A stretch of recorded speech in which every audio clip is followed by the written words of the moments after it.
Coucou, mbola ao ve za Madagasikara efa nandeha ilay vidéo fa tsy maintsy averina ho an'ny vaovao ihany koa dia ny vaovao moa izany aty fa namantsika teo aloha mihina fa mahalala izy dia ny hoe milely amin'ny lava-body sarasaratsy dia amin'ny ankapobeny ho an'ny lehilahy samy lehilahy miaraka lava-body no ampiasaina.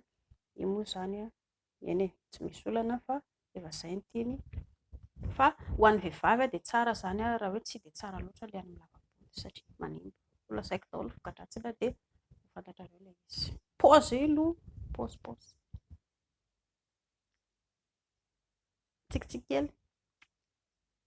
Faninonino mitranga ampiainanao diarahina tsikitsiky lava fa inona ary izany ny hoe tokony atao raha ohatra ka hoe lely amin'ny lava-body.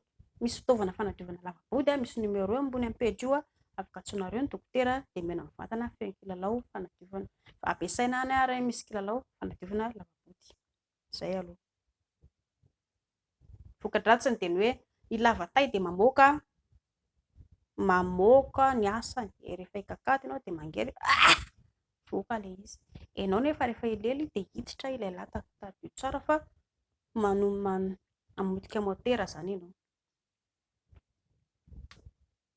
Ny vidéo tao aloha tao koa nisy an'ilay resaka ilay hoe rehefa milely amin'ny lava-body ka hoe raha sendra adion'ny misy tampoka ilay lataka na tsofoka tampoka tary amin'ny lalan-jaza dia iny tay iny manimba ilay tranon-jaza. Izany dia voka-dratsiny daholo dia lasa masiso ny tranon-jazan'indray potika ny tranon-jazan'indray.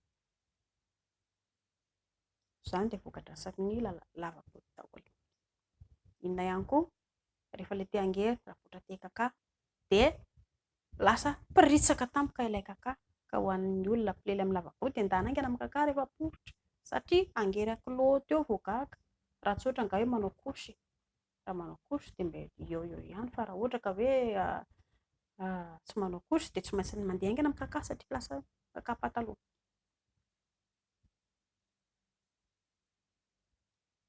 Matetika moa izany lehilahy no manana tombon-tsoa milely lava-body satria hoe teritery ilay izy fa kosa ny tovovavy no resahako voalohany eto. Ho an'ireo tovovavy tsy mahazo milely amin'ny lava-body an'izany mihitsy satria raha rehefa manambady miteraka avoaka daholo zanakareo, firy zanaka ho aterakareo mety hoe telo efatra tsy fantatra rehefa mivoaka daholo zanakareo ka mirehitra amin'ny lava-body indray dia raha mazoto dia atao hisorohana izay mety ho loza izay. Tsy maintsy ampiasa menaka ihany koa rehefa hilely amin'ny lava-body satria lasa maisatra tsisy ranom-pola ange miditra any tsy misy any dia tsy maintsy lasa mampiasa menaka avy eo dia lasa iny menaka iny eny menaka ampiasaina natao hoe lely ilay izy fa kosa na izany na tsy izany manjary lasa manimba ilay tranon-jazan'indray nefa tokony mbola hanamboatra zazakely aloha. Izany olana daholo. Ary ny tena ratsy dia ny hoe matetika rehefa milely amin'ny lava-body dia eo no mba tonga niangatra, mora hovoan'ny angatra indrindra moa fa raha mampirafy eo koa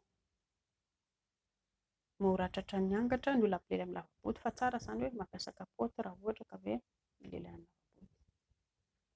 Ho an'ny vehivavy raha ohatra ka fantatra indrindra misefa olona maditra lava mampirafy lava dia aleo mijanona eto amin'ny tranon-jaza fa izay ihany no ataony. Natokana ho an'ny lehilahy samy lehilahy ihany mantsy ny lava-body. Manjary indray lasa manao sorona ny ainy nefa ny toe-batandry dia izay. Ho an'ny lehilahy ihany koa dia aoka izay lisany amin'ity fitiavan-tena lava ity. Aza ny tombotsoan'ny androany no eritreretina fa ilay tombotsoanareo anankiroa matoa izay madama mazoto milely dia fitiavana ihany koa izay. Rehefa tsy mazoto izy manana ny eritreriny ihany koa izy fa tsy terenen'elakolaka fotsiny eo. Rehefa avy eo simba ilay zanak'olona avy eo dia lahy indray miala ilany avy eo lasa ela mandeha tsy vehivavy dia sy ilaivana azy nefa elana fa tonga ilay zanak'olona potika. Ny any aoriana any ange tsy fantatra lesany ny any aoriana any mivadibady ange ity fiainana ity hiteraka zanaka vavy elahy ary ambon'izay ihany koa elahy tsy maintsy hanambady mety ho zanak'elahy vavy no ampijalian'ny lehilahy ohatran'ny nataon'ny lehilahy, ny anabavin' lehilahy mety ho ampijalian'ny lehilahy fa ohatran'ny nataon'ny lehilahy dia hoy izy ilay bavinay rangahy tena ratsy loha be ilay nanimba ny bavinay ary elahy ary ambadika irery elahy manimba zanak'olona. izay. Rehefa tiany elahy ilay vehivavy dia atao ny safidiny. Rehefa tsy mety aminareo ilay izy dia aleo izany misaraka tsy atao ilay izy. Fa tsy mody mety tsara vela, tsy mody tia elahy nefa tsy tia akory. Dia izay. Mikasiraka tompoko.